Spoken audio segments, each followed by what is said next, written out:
Hello everyone, welcome to all of you in exam guru. दोस्तों, आज 23 जनवरी को air force X and Y group का दोनों शिफ्ट का एग्जाम समाप्त हो चुका है। और इस वीडियो में दोस्तों मैं आपको आज के पहले एंड दूसरे शिफ्ट में जितने भी क्वेश्चंस पूछे गए थे उन सभी का रियल सॉल्यूशन के साथ इस वीडियो में एनालिसिस करवाने वाला हूँ। अगर आपने आज के फर्स्ट या सेकंड शिफ्ट में से भी किसी शिफ्ट में एग्जाम दिया है तो इस वीडियो को देखने के बाद अपने आंसर की मिला लेना कि आपके टोटल कितने क्वेश्चन सही हो रहे हैं। और वीडियो स्टार्ट करने से पहले दोस्तों, आज के दोनों शिफ्ट के क्वेश्चंस एक कैंडिडेट ने व्हाट्सएप पे शेयर किया है, तो सबसे पहले तो उन दोनों कैंडिडेट्स को दिल से धन्यवाद कि आपने एग्जाम देने के बाद जो रियल क्वेश्चंस आपके एग्जाम में आए थे वो हमारे साथ शेयर किया। दोनों के ही अटेम्प्ट 40 के अराउंड में है और एक्यूरेसी 90% के अराउंड है। उनके सिलेक्शन के भी बहुत अच्छे चांसेस इस बार बन रहे हैं। दोस्तों, अगर आप इन सारे क्वेश्चंस का PDF फाइल डाउनलोड करना चाहते हो तो PDF के लिए आप हमारे टेलीग्राम चैनल को ज्वाइन कर लेना। कल यानी कि 24 जनवरी को जैसे ही आपका ऑल शिफ्ट का एग्जाम ओवर होगा तो मैं सारे शिफ्ट का PDF एक ही साथ कंपाइल करके टेलीग्राम चैनल पर अपलोड कर दूंगा। इसके अलावा मैंने अपने कम्युनिटी टैब में आप सभी के अटेम्प्ट के लिए एक पोल बना रखा है, तो आप अपने शिफ्ट के रिस्पेक्टिव वहाँ पर जाकर पोल भी जरूर अटेम्प्ट करें ताकि कल मैं जब शाम में कट ऑफ का एक वीडियो बनाऊँ तो एनालिसिस करने में आसानी हो। चलिए दोस्तों, अब ज़्यादा टाइम स्पेंड ना करते हुए आज का एनालिसिस वीडियो स्टार्ट करते हैं। सबसे पहले देखिए, यहाँ पर फर्स्ट शिफ्ट की अगर मैं बात करूँ तो इंग्लिश में एक आपका एडवर्सिटी का एंटोनिम पूछा गया था। एक्चुअली में यहाँ पर एडवर्सिटी का एंटोनिम पूछा गया होगा। एडवर्सिटी का मतलब होता है दोस्तों बैड टाइम, यानी कि जब किसी व्यक्ति का बुरा वक्त चल रहा होगा उसे हम बोलेंगे एडवर्स कंडीशन। तो यहाँ पर जस्ट इसका अपोजिट हो जाएगा गुड टाइम्स। गुड टाइम्स कहने का मतलब क्या है कि जब किसी व्यक्ति के अच्छे दिन आने लगे उसे हम बोलेंगे गुड टाइम्स। तो एडवर्सिटी का जस्ट अपोजिट यही हो जाएगा। इसके अलावा एक पूछा गया था कि ईज का एडजेक्टिव फॉर्म क्या हो जाएगा। दोस्तों, ईज का एडजेक्टिव फॉर्म हो जाता है ईजफुल, EASE, और FUL लास्ट में आपको ऐड कर देना होगा। इसके अलावा एक आपका इधर और बेस्ट यहाँ पर सेंटेंस इरर पूछा गया था, जिसमें शायद इरर दिया गया था लेकिन और की जगह पर नॉर लिखा हुआ था, तो उसी पार्ट में आपके इरर था। इसके बाद एक आपका सेंटेंस इरर वाला क्वेश्चन यहाँ पर आया था। क्वेश्चन था कि his father is in bad mood. यहाँ पर आपको बताना था कि इस सेंटेंस के किस पार्ट में इरर है। तो देखिए, his father is in bad mood. अब यहाँ पर दोस्तों आर्टिकल मिसिंग है। आर्टिकल कहाँ पर मिसिंग है? तो देखिए, यहाँ पर आपका जो बैड है ना, इसके पहले ए आर्टिकल का यूज किया जाएगा। His father is in a bad mood आपका बिल्कुल करेक्ट सेंटेंस है। इसके बाद एक और आपका सेंटेंस इरर का क्वेश्चन आया था। क्वेश्चन कुछ इस प्रकार से था, Ramesh returning to Paris completion of a study. अब हो सकता है कि आपका पूरा सेंटेंस ऐसा होगा, Ramesh returning to Paris after completion of the study. जब यहाँ पर आपका इरर क्या हो जाएगा पार्ट ए में, क्योंकि यहाँ पर आपका जो सेंटेंस है वो पास्ट परफेक्ट है लेकिन आपका जो वर्ब दिया गया है ना वो यहाँ पर कंटिन्यूअस फॉर्म में दिया गया है। तो रिटर्निंग की जगह पर आपका रिटर्न हो जाना चाहिए, तब आपके इस पार्ट का जो सेंटेंस है वो बिल्कुल करेक्ट हो जाता। ये था दोस्तों आपका इंग्लिश का। इसके बाद अगर मैं बात करूँ रागा में, तो सबसे पहले तो आपका एक जो ऑपरेशन स्माइली बुद्धा चलाया गया था ना, यह किसके लिए चलाया गया था, यह क्वेश्चन आपके एग्जाम में आया है। दोस्तों, स्माइली बुद्धा यह ऑपरेशन इंडिया का फर्स्ट न्यूक्लियर बॉम्ब टेस्ट के लिए चलाया गया था, जो कि 18 मई 1974 को राजस्थान के पोखरण टेस्ट रेंज में किया गया था। इसके बाद अगला क्वेश्चन पूछा गया था कि उत्तराखंड के करंट चीफ मिनिस्टर का नाम क्या है। दोस्तों, वर्तमान में उत्तराखंड के चीफ मिनिस्टर का नाम है पुष्कर सिंह धामी। इसके बाद एक क्वेश्चन आया था कि जो सन का आउटर पार्ट है ना उसे हम क्या कहते हैं।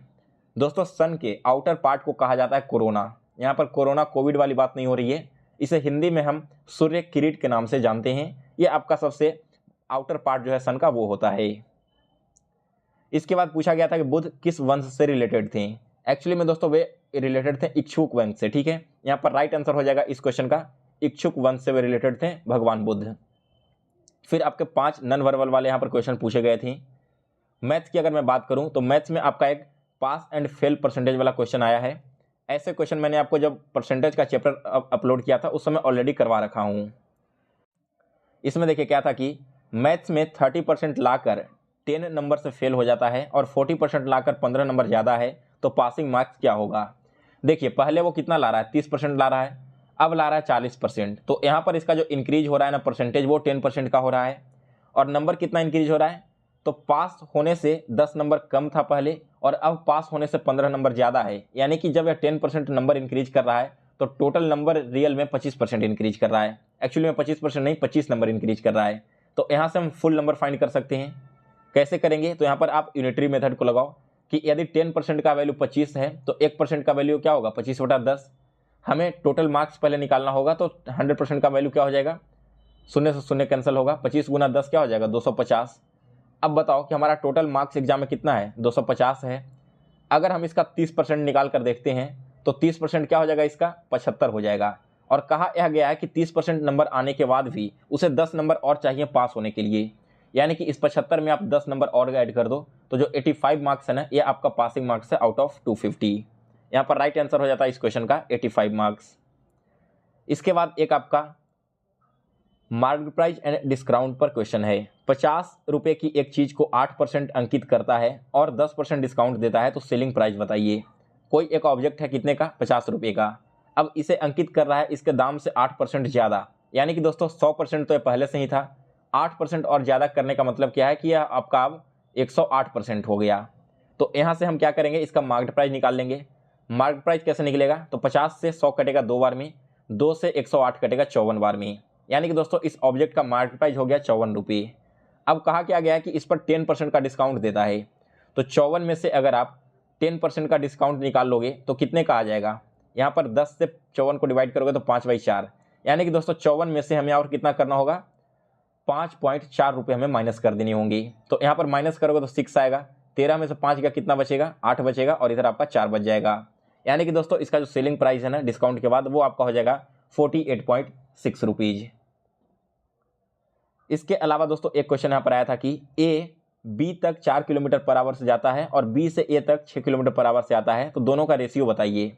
एक्चुअली में यहाँ पर उन दोनों के टाइम का रेशियो पूछा गया होगा, तो क्या करेंगे हम, ए से बी जा रहा है और बी से ए आ रहा है, यानी कि डिस्टेंस तो दोनों में सेम होगा, तो कोई भी एक डिस्टेंस अपने मन से ले लीजिए जो 4 और 6 से आसानी से डिवाइड हो जाए। तो चलो हम सबसे लोवेस्ट ले ही लेते हैं, 12 ले लेते हैं। मान लो कि ए से बी तक गया 12 किलोमीटर और बी से ए आया 12 किलोमीटर। जाते समय स्पीड था 4 किलोमीटर का, आते समय स्पीड था 6 किलोमीटर का, तो जाते समय टाइम लगा 3 घंटे, आते समय टाइम लगा 2 घंटे। ए और बी का रेशियो क्या हो जाएगा टाइम का, 3:2।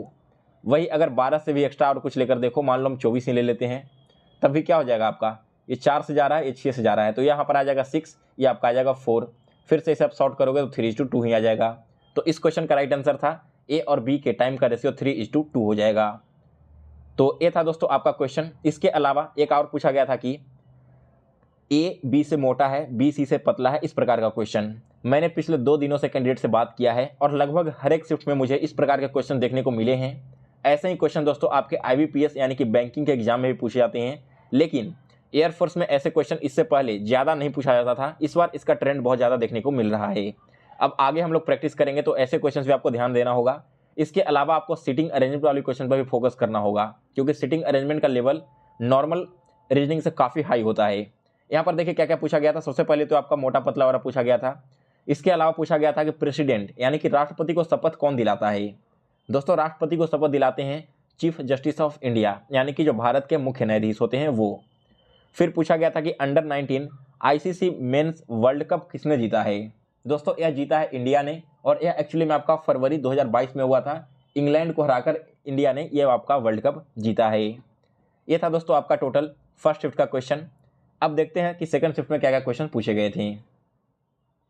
देखिए यहाँ पर एक कैंडिडेट ने शेयर किए हैं सेकंड शिफ्ट का क्वेश्चन पेपर वाई ग्रुप का। तो सबसे पहले तो आपका एक यक्षगान नृत्य आया था। दोस्तों यह जो आपका यक्षगान नृत्य है ना, ये आपका रिलेटेड है कर्नाटक राज्य से। SSC के एग्जाम में बहुत बार क्वेश्चन रिपीट हो चुका है, और ईबुक में भी मैंने आपको क्वेश्चन दे दिया था। जिन लोगों ने ईबुक से रिवीजन किया होगा आपका क्वेश्चन बिल्कुल सही हो गया होगा। फिर इसके बाद देखो एक आपका रिपीटेड क्वेश्चन आया है, पिछले 2-3 सालों से रिपीट हो रहा है।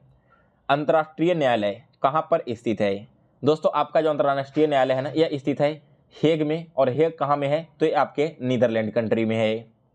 फिर इसके बाद एक क्वेश्चन आया था दोस्तों मिलिट्री सैटेलाइट का लॉन्चिंग का कुछ। किसी देश ने हाल फिलहाल में एक मिलिट्री सैटेलाइट लॉन्च किया है। बिल्कुल सेम क्वेश्चन जब मैंने IBPS का एग्जाम दिया था कुछ दिन पहले, तब वहाँ पर भी पूछा गया था। आपके ऑप्शंस भी यहाँ पर कैंडिडेट ने शेयर किया है, पाकिस्तान, ईरान, इराक वगैरह। तो इस क्वेश्चन का राइट आंसर है दोस्तों आपका ईरान। ईरान ने यह सैटेलाइट मार्च 2022 में लॉन्च किया था, और वहीं से आपका एक क्वेश्चन एग्जाम में पूछ लिया गया है। यहाँ पर दोस्तों एक बार आपको मैं बता दूं कि जिन कैंडिडेट ने भी आगे तैयारी करने का फिर से सोचा है, तो करंट अफेयर्स आपको 1 साल का ध्यान में रखकर चलना होगा। एटलीस्ट 1 साल का करंट अफेयर्स आपके इंपॉर्टेंट, प्लस उसके पिछले 6 महीने के जो इवेंट्स हुए हैं ना, वो आपको याद करने होंगे, तभी आपका कंप्लीट हो पाएगा। 6 महीने का करंट अफेयर्स पढ़कर जाने से अब आपके एग्जाम में कुछ भी क्वेश्चन नहीं बनने वाला। इसके बाद देखिए अगला क्वेश्चन यहाँ पर क्या आया है, एक चेस टूर्नामेंट से था जो किसी स्टेट में हुआ है।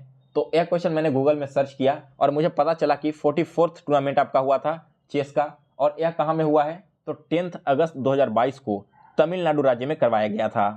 आप एक बार कमेंट करके बता देना कि आपके जो क्वेश्चन दिए गए थे ना, वहाँ पर ऑप्शन में तमिलनाडु था या फिर नहीं था। इसके अलावा दोस्तों 3-4 क्वेश्चन रीजनिंग में सीरीज वगैरह से आए थे, जिसमें कुछ अल्फा न्यूमेरिक सीरीज वाले क्वेश्चन होंगे। अगला क्वेश्चन एक आपका ब्लड एंड रिलेशन का था। कोई व्यक्ति एक लड़की से कहता है कि तुम्हारे नाना की इकलौती बेटी मेरी पत्नी है, तो उस व्यक्ति का उस लड़की से क्या रिलेशन है।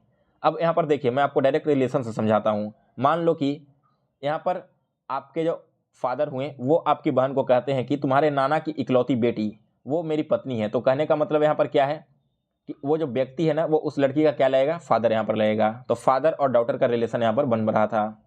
फिर इसके बाद एक आपका प्रोबेबिलिटी का क्वेश्चन मैथ्स में पूछा गया था, और एक आपका विदर का एंटोनिम पूछा गया था। दोस्तों विदर का एंटोनिम हो जाता है फ्लोरिस्ट। इस क्वेश्चन का राइट आंसर भी और ऑप्शन में भी यही आपका दिया गया था। इसके बाद एक आपका अवॉइड प्रीपोजिशन से आया है। पिछले बार भी अवॉइड कॉन्सेप्ट पर आपके एग्जाम में क्वेश्चन पूछे गए थे। इसके अलावा देखिए जो मैंने अभी आपको बताया ना कि कुछ मोटे व्यक्ति हैं, कुछ पतले व्यक्ति हैं, ए बी से मोटा है, बी सी से पतला है, बिल्कुल सेम क्वेश्चन आपका यहाँ पर आया है हाइट बेस्ड वाला। अब एक्चुअली में यहाँ पर 3 तरह से क्वेश्चन पूछे जाते हैं। एक आपका क्या पूछा जाएगा कि कोई व्यक्ति पतला है, मोटा है, फिर आपका हाइट का पूछ लिया जाएगा, या फिर पूछ लिया जाएगा कि किसी के पास पैसे ज़्यादा हैं किसी दूसरे से कम से।